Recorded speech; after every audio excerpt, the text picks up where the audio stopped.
નમસ્કાર, આપ જોઈ રહ્યા છો સ્પાર્ક ટુડે ન્યૂઝ. વડોદરા શહેરમાં વરસાદી માહોલ જામ્યા બાદ સાપ કરડવાના બનાવમાં અચાનક ઉછાળો આવ્યો છે. વડોદરાની એસએચજી હોસ્પિટલમાં છેલ્લા માત્ર 7 જ દિવસમાં સાપ કરડવાના 8 જેટલા કેસો નોંધાયા છે.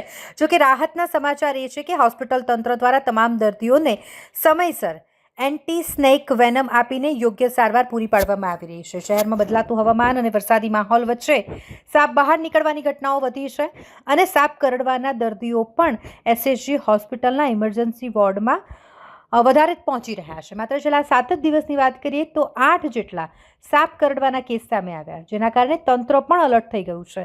જોકે દર્દીઓના સગા સંબંધીઓ અને નાગરિકો માટે એક મોટા રાહતના સમાચાર એ છે કે એસએચજી હોસ્પિટલ પાસે સાપના ઝેર સામે રક્ષણ આપતી જીવન રક્ષક એન્ટી સ્નેક વેનમ ઇન્જેક્શનનો પૂરતો જથ્થો ઉપલબ્ધ છે. હોસ્પિટલના તબીબો અને નર્સિંગ સ્ટાફ દ્વારા તમામ દર્દીઓને તાત્કાલિક અને યોગ્ય સારવાર કરવામાં આવી રહી છે, જેથી તમામ દર્દીઓની હાલત ખતરા બહાર હોવાનું જાણવા મળ્યું છે. આ ગંભીર સ્થિતિને જોતા એસએચજી હોસ્પિટલના આરએમઓ ડોક્ટર હિતેન્દ્ર ચૌહાણે વડોદરાની જનતાને ખાસ અપીલ કરી છે.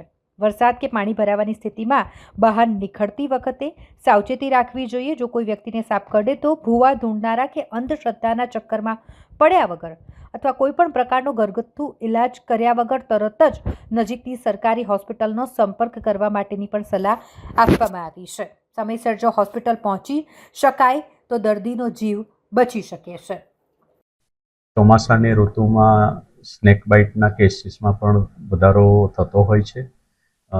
છેલ્લા 1 અઠવાડિયા દરમિયાન દૈનિક રોજના 1ની આસપાસ કેસ આવે છે. છેલ્લા અઠવાડિયામાં 8 કેસ અહીંયા નોંધાયેલા છે. સ્નેક બાઇટના કિસ્સામાં જે ટ્રીટમેન્ટ આપવામાં આવી રહી છે એ માટેની તમામ દવાઓ જેમ કે એન્ટી સ્નેક વેનમ પણ અમારી પાસે પૂરતી માત્રામાં ઉપલબ્ધ છે અને દર્દીને જલ્દી સારા થાય એ માટેની તમામ કોશિશો અમે કરતા હોઈએ છીએ. ઘણા લોકો જ્યારે સ્નેક બાઇટ એટલે કે સાપ કરડે તો ઘરગથ્થુ ઇલાજ કે એવામાં આપણે શું સલાહ આપશો? હું આ પબ્લિકને કહેવા માંગીશ કે આવો ભોવા અને જે ઘરગથ્થુ ઇલાજ કરતા હોય એ ન કરે અને તાત્કાલિક નજીકના આરોગ્ય કેન્દ્રનો સંપર્ક કરે કે જેથી કદાચ ઝેરી સાપ હોય તો એની તરત સારવાર મળે તો એ બચી શકે. જનરલી ગામડામાં ખેતરમાં કામ કરતા વ્યક્તિઓમાં જનરલી વધારે જોવા મળે છે.